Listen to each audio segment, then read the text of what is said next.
Hello everyone, welcome to Mishra classes. Myself Richa Mishra. आज का जो हमारा टॉपिक है वो क्या है, आउटब्रेक ऑफ हर्बरी रेवोल्यूशन। इसके बारे में हम पढ़ने वाले हैं। पिछले जो वीडियो था हमारा, उसमें हमने क्या पढ़ा था, उसमें हमने देखा कि फरवरी रेवोल्यूशन का बैकग्राउंड कैसा था, मतलब किस प्रकार से पूरे वर्कर्स की टीम ने लेआउट कर दिया, लॉकडाउन कर दिया जो है फैक्ट्री में। उसके बाद जो है सभी लोग सड़क पे उतर आए और उन्होंने जो है राजा से अलग अलग प्रकार के जो है मांगे की। लेकिन उसके बाद राजा ने क्या किया था, राजा ने जो है अपने कैवलरी को और जो है अपने पुलिस फोर्स को जो है वहाँ तैनात कर दिया ताकि वो उनके ऊपर नजर रखते रहे। लेकिन वहाँ ऐसी कोई घटना ऐसी घटी नहीं जिससे कि हम यह कह सके कि वहाँ रेवोल्यूशन का आउटब्रेक हुआ था। तो आज हम जो है वही देखने वाले हैं इस वीडियो में कि ऐसी कौन सी घटना हुई थी उसके बाद जिसकी वजह से फरवरी रेवोल्यूशन का आउटब्रस्ट हुआ है। चलिए तो फिर स्टार्ट करते हैं। देखिए, सबसे पहले क्या बताया गया कि 22 फरवरी 1917 सार सस्पेंडेड ड्यूमा। मतलब 22 फरवरी को क्या हुआ, 1917 22 फरवरी को सार, जो कि उसमें उस वक्त जो है वहाँ का गवर्नमेंट था, तो सार ने क्या किया, ड्यूमा को सस्पेंड कर दिया। क्यों कर दिया?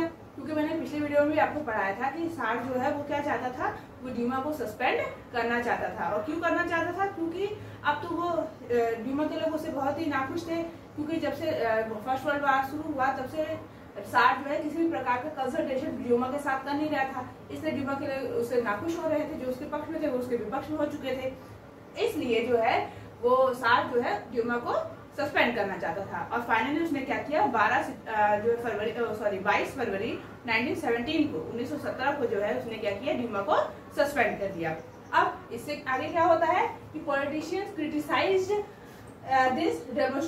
This and demonstrators return on street on 26 फरवरी। अब जो ड्यूमा के लीडर्स थे, जो मेंबर्स थे, जो पॉलिटिशियंस थे, वो लोग सभी इससे बहुत ही नाखुश हुए, इसकी बहुत ही उन्होंने आलोचना की। और अंत में क्या हुआ कि 26 फरवरी के दिन क्या हुआ, डेमोन्स्ट्रेटर्स रिटर्न ऑन स्ट्रीट। 26 फरवरी के दिन जो है जितने भी डेमोन्स्ट्रेटर्स थे वो दोबारा से सड़कों पे आ गए प्रोटेस्ट करने के लिए। लेकिन इस बार कुछ अलग ही था। मतलब पहले क्या होता था कि जब डेमोन्स्ट्रेशन में जब भी प्रोटेस्ट के लिए वो आए तो वो उनका कोई लीडरशिप करने वाला नहीं था। लेकिन इस बार क्या था, उनका लीडरशिप कौन कर रहा था, पॉलिटिशियंस। मतलब उन पॉलिटिशियंस भी उनका साथ दे रहे थे और वो दोनों लोग मिलके जो है, वो दोनों ग्रुप जो है वो मिलके आगे कहाँ पे, 26 जनवरी को स्ट्रीट्स पे आ गए ताकि राजा के खिलाफ जो है वो प्रोटेस्ट कर सके। नेक्स्ट क्या होता है, ऑन 27 फरवरी पुलिस हेडक्वार्टर वर रैंसैक्ड। अब 26 को ये लोग सब इकट्ठा हुए, प्रक्रिया ऐसी ही चलती रही। 27 फरवरी को क्या होता है कि जो पुलिस हेडक्वार्टर होता है, वो लोग क्या, रशिया के पुलिस हेडक्वार्टर में जो है ये सारे डेमोन्स्ट्रेटर्स और ये सब पॉलिटिशियंस सब लोग जो मिलकर ग्रुप बना था इनका, इन लोगों ने क्या किया, उसके ऊपर पुलिस स्टेशन पे हमला कर दिया। किस उद्देश्य से कि वो लोग भाई राजा के खिलाफ प्रोटेस्ट कर रहे हैं तो कुछ हथियार चाहिए, इसके लिए उन्होंने क्या, हेडक्वार्टर पे जो है हमला कर दिया उसे। और protest for bread wages better hours and जो है डेमोक्रेसी। और ये जो प्रोटेस्ट हो रहा था वो क्यों हो रहा था? प्रोटेस्ट इसलिए हो रहा था क्योंकि वो लगातार राजा से ये मांग कर रहे थे कि जो रोटी की समस्या है, यानी कि जो फूड ग्रेन की समस्या, जो शॉर्टेज हो रहा है उसको जो है उसकी मतलब सॉल्व करे उस प्रॉब्लम को। साथ ही साथ जो है वो और क्या कह रहे थे कि जो उनको वेजेस मिल रहे हैं, मतलब जो इंडस्ट्रियों में वर्कर्स है उनके जो वेजेस है वो बहुत ही कम उनको मिल रहा है, वो वेजेस बढ़ने चाहिए। उनको वर्किंग आवर्स बहुत ही ज्यादा, उसको वर्किंग आवर को कम किया जाए। साथ ही साथ वो जो है डेमोक्रेसी चाहते थे। तो इन सारी मांगों को लेकर वो जो है राजा के खिलाफ प्रोटेस्ट कर रहे थे डेमोन्स्ट्रेटर्स, और इसी के तहत उन्होंने हथियार की इच्छा से, पाने की इच्छा से जो है उन्होंने हेडक्वार्टर पे जो है हमला कर दिया। नेक्स्ट क्या होता है, जब ये सारी घटना घट रही है तो उस समय जो है गवर्नमेंट क्या कर रही होती है, गवर्नमेंट भी कुछ काम करती है। देखिए क्या करती है, government called cleverly to control demonstration. अब उसने क्या किया, गवर्नमेंट ने देखा कि भाई ये तो मामला बहुत हाथ से निकलने लगा है, तो उन्होंने क्या किया कि अपनी पुलिस फोर्स, अपनी पूरी क्लेवरी यानी कि पूरी सैन्य दल को जो है बुला लिया और ऑर्डर दे दिया कि आप जो है क्या करो, कंट्रोल करो डेमोन्स्ट्रेटर्स को कंट्रोल करना है। अब कैसे कंट्रोल करना है, भाई गोली वोली चलाओ, चाहे जो करो, जैसे भी हो, बस पूरी भीड़ को जो है आपको कंट्रोल करना है, ऐसा उन्होंने आदेश कर दिया। बट क्या होता है, cavalry refuse to fire on demonstration. अब कैवलरी ने क्या किया, उन्होंने सीधा मना कर दिया कि भाई हम इन लोगों के ऊपर जो है बिल्कुल गोलियां वगैरह नहीं चलाएंगे, वो जो कर रहे हैं, जो प्रोटेस्ट कर रहे हैं बिल्कुल सही कर रहे हैं। ऐसा क्यों हुआ कि राजा की सेना ने जो है उनके खिलाफ आवाज उठा दी। ऐसा इसलिए हुआ था कि हमने देखा शुरू से हम पढ़ते आ रहे हैं, जब फर्स्ट वर्ल्ड हो रहा था तो राजा की जो सेना थी वो राजा से बहुत ही नाराज चल रही थी। क्यों? क्योंकि भाई लगातार लोग जो है हार रहे थे और शहरी जो है इस प्रकार कोई लड़ाई मतलब युद्ध करना नहीं चाहते थे। जब उन्होंने देखा कि लोग अब उसके खिलाफ हो चुके हैं राजा के और बिल्कुल वो सही कर रहे हैं, हमारी समस्याओं के लिए वो आवाज उठा रहे हैं, तो फिर हम राजा का जो है साथ क्यों दे। इसलिए उन्होंने राजा का साथ ना देकर लोगों का साथ दिया और कह दिया कि हम इनके ऊपर गोली नहीं चलाएंगे। तो ये क्यों होता है, इसका भाई का मतलब आपको समझ में आ गया होगा। नेक्स्ट क्या होता है देखिए, soldiers and workers formed a council. अब क्या होता है कि सोल्जर्स और वर्कर्स जो थे वो सभी लोग, क्योंकि सोल्जर्स भी अब इनका साथ देने लगे हैं, जो वर्कर्स है या फिर डेमोन्स्ट्रेटिव ग्रुप था वो दोनों ही ग्रुप अब एक साथ मिल गए और उन्होंने क्या किया, एक काउंसिल का निर्माण किया। काउंसिल यानी कि ग्रुप का निर्माण किया, जिसको रशियन भाषा में सोवियत कहा जाता है। तो उन्होंने क्या किया, they formed a council which was named as Petrograd Soviet, जिसको पेट्रोग्राड सोवियत का नाम दिया गया। अब आप कहेंगे पेट्रोग्राड सोवियत क्यों कहा गया, सिंपल सी बात है, सोवियत मतलब मैंने बताई दिया आपको, ग्रुप है, आपका काउंसिल है, और चूंकि ये पेट्रोग्राड में बना था इसलिए इसे पेट्रोग्राड सोवियत कहा गया है।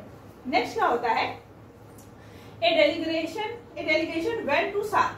अब ग्रुप बन गई आपकी, ग्रुप बन के ग्रुप ऐसे ही तो बैठेगी नहीं, तो ग्रुप क्या करती है, उसी ग्रुप में से एक छोटा सा ग्रुप की टुकड़ी जो है वो जाती है कहाँ पे, सार के पास जाती है, सार के पास जाती है और क्या करती है, tsar military commander him to अब मतलब जैसे वो सार के पास जो है ग्रुप जो है वो जाती है और उसके बाद कहती है कि देखो भाई अब आपका जो है राज सिंहासन का काम जो है बहुत हो गया, अब हम आपके हिसाब से चल नहीं पाएंगे और आपका जो ये सिस्टम है पब्लिक जो है वो पावर में आ चुकी है, अब अपना जो है आप शासन प्रशासन छोड़ के अब हट जाओ, अब जो है पब्लिक इस पे राज करेगी। अब ऐसा होने के बाद क्या होता है कि सार के जो मिलिट्री लीडर कमांडर है, tsar military commander him to abdicate, tells him to abdicate। अब सार का जो मिलिट्री कमांडर है वो क्या कहता है सार से कि भाई देखो सीधी सी बात है, आपकी सेना ने जो है आपसे बाइकआउट कर दिया है, आपके खिलाफ हो गई है, आपका पब्लिक जो है वो आपके खिलाफ है, अब आपको मैं ना मैं बचा सकता हूँ ना और कोई बचा सकता है, तो सीधी सी एक ही रास्ता है कि आप जो है शासन प्रशासन का कार्यभार जो है वो छोड़ के हट जाइए, अपने इस राज्य को त्याग दीजिए। अब इस बात को सुनने के बाद उसने क्या किया, लास्ट में वो डिसाइड करता है कि क्या, ही एब्डिकेटेड इन 2 मार्च। उसके बाद 2 मार्च को उसने अपना प्रशासन का कार्यभार छोड़ दिया, वो अपने पद को त्याग देता है। कौन, सार, जो कि रशिया का राजा था, ठीक है। फिर after this Soviet leaders and Duma leaders form a provisional government.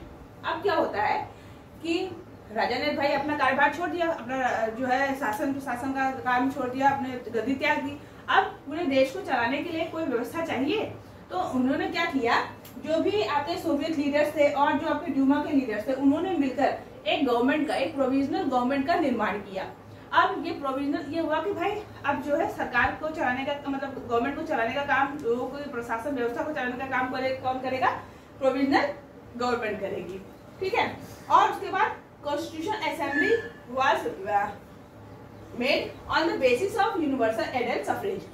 उसके बाद क्या होता है कि सभी लोगों को सार्वभौमिक रूप से जो है यूनिवर्सल एडल्ट सफरेज मिल जाता है, यानी कि एडल्ट फ्रेंचाइजी मिल जाती है, मतलब हर किसी को जो है वो अधिकार मिल गया कि वो वोट कर सकता है, चाहे वो रिच हो, पुअर हो, मैन हो, वुमन हो, हर किसी को मिल जाता है। और इसके आधार पे एक कॉन्स्टिट्यूशन असेंबली का निर्माण किया जाता है और इस निर्माण के साथ जो है वो उन्हें काम दे दिया जाता है कि आप जो है कॉन्स्टिट्यूशन का कार्यभार जो है वो बनाना शुरू कीजिए।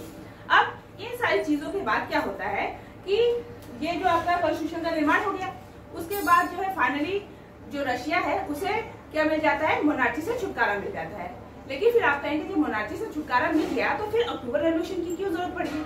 अब अक्टूबर रेवोल्यूशन की जरूरत क्यों पड़ी है, फरवरी के बाद ऐसा क्या होता है, इसको हम चलिए आगे देखते हैं। तो आफ्टर फरवरी क्या होता है कि मतलब फरवरी के बाद ऐसा क्या हुआ जिसकी वजह से जो है हमें ऐसा लगा कि रेवोल्यूशन एक्चुअली में जो है वो आउटबर्स्ट हुआ है।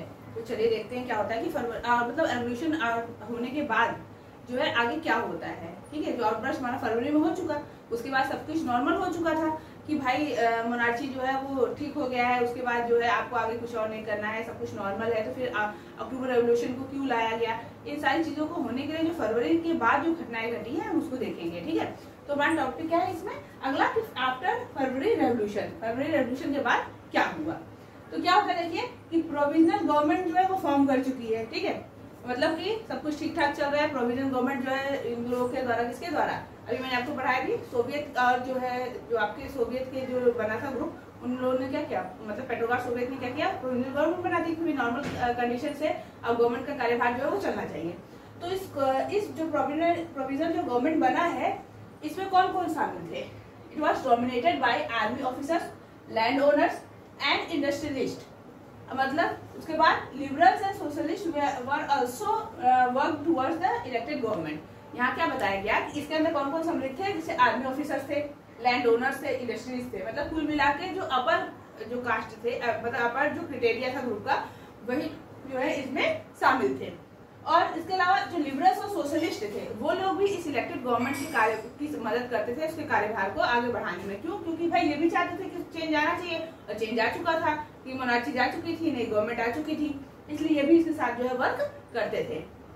आगे क्या होता है कि restrictions on public meetings and associations were removed. पहले क्या था, जब साल का मतलब राजा था तो उसने क्या किया था कि पब्लिक मीटिंग्स को जो है वो बैन किया हुआ था कि कोई लोग पब्लिक मीटिंग्स नहीं कर सकते हैं, और ना ही जो है यहाँ पे किसी प्रकार का एसोसिएशन या ग्रुप वगैरह का निर्माण हो सकता है। तो ऐसे कंडीशन में क्या हुआ, ये सारी चीजें जो थी अब रेस्ट्रिक्शंस जो है वो उसे हटा दिया गया। तो कुल मिलाकर मतलब क्या हुआ कि जैसे राजा के टाइम पे जो भी पब्लिक मीटिंग्स वगैरह जो है मना किया गया था करने के लिए, या एसोसिएशन का निर्माण करने के लिए जो भी रिस्ट्रिक्शंस लगे थे, वो सारी चीजें अब हटा दी गई का प्रोविजनल गवर्नमेंट के बनने के बाद। नेक्स्ट क्या बताया गया, सोवियत लाइक पेट्रोग्राड सोवियत वर फॉर्म एवरीवेयर। मतलब जिस प्रकार से पेट्रोग्राड सोवियत का निर्माण हुआ था, उस प्रकार से अब हर जगह अलग अलग जगहों पे अलग अलग प्रकार के अनेकों जो है सोवियत का निर्माण होने लगा। ठीक है, मतलब अब लोग जो है अलग अलग, अब चूंकि लोगों को आजादी मिल गई थी अपने पॉइंट ऑफ व्यूज को जो है एक साथ डिस्कस करने की, तो वो अपने व्यूज के अकॉर्डिंग जो है अपने अपने ग्रुप्स का निर्माण करने लगे थे। फिर क्या होता है, मतलब ये सारी चीजें कब हुई, फरवरी के बाद मार्च में ये सारी घटनाएं हुई थी। अब आ गया अप्रैल।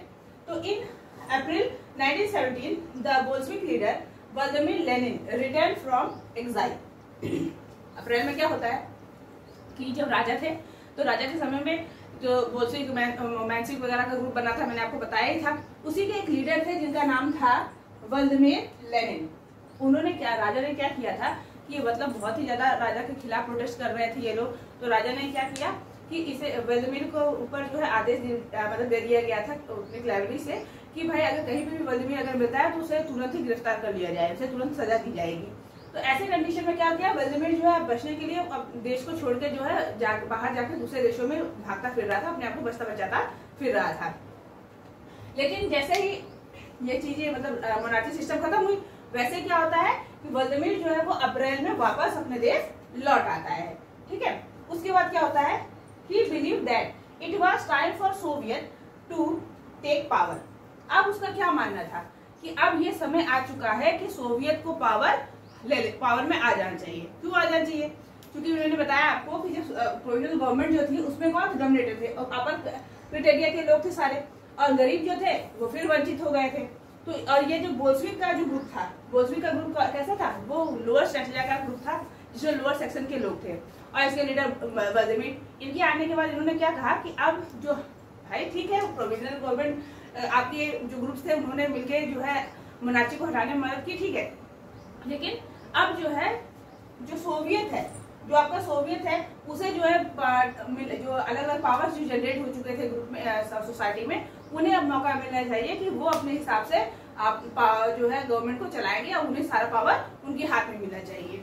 ठीक है, तो ये तो चीज बताई उन्होंने व्लादिमीर लेनिन ने। ठीक है, क्योंकि वो खुद ही जो है लोअर जो है बोल्शेविक के लीडर थे, जो कि ऐसा ग्रुप था जिसमें लोअर क्राइटेरिया के ही लोग सम्मिलित थे। अब बोल्शेविक ने व्लादिमीर लेनिन ने जो है यहाँ अप्रैल में आने के बाद उन्होंने अपनी कुछ थेसिस उन्होंने दी, मतलब कुछ बातें उन्होंने बताई, जिसे क्या कहा गया है, लेनिन थेसिस का नाम दिया गया। अब ये लेनिन थीसिस क्या है, मतलब ये बताया गया he gave the April thesis. उन्होंने अप्रैल में मतलब उन्होंने थेसिस दिया, जिसे अप्रैल थेसिस भी कहा जाता है, कुछ बातें बताई है, और या फिर उसे लेनिन थेसिस भी कहा जाता है। अब ये क्या है और क्यों उन्होंने दिया था, इस चीज को जो है हम नेक्स्ट वीडियो में पढ़ने वाले हैं, और हमारा अगला जो वीडियो होगा उसका टॉपिक होगा लेनिन थेसिस। और इसके साथ अगर मेरा वीडियो आपको पसंद आया हो तो इसे लाइक और सब्सक्राइब जरूर कीजिएगा। और जो है अपने वैल्यूएबल कमेंट्स भी जरूर दीजिए और साथ ही साथ इसे बेल आइकन को दबाना बिल्कुल ना भूलें ताकि मेरे लेटेस्ट अपडेट जो है आपको वीडियोस का हमेशा मिलता रहे। Thank you.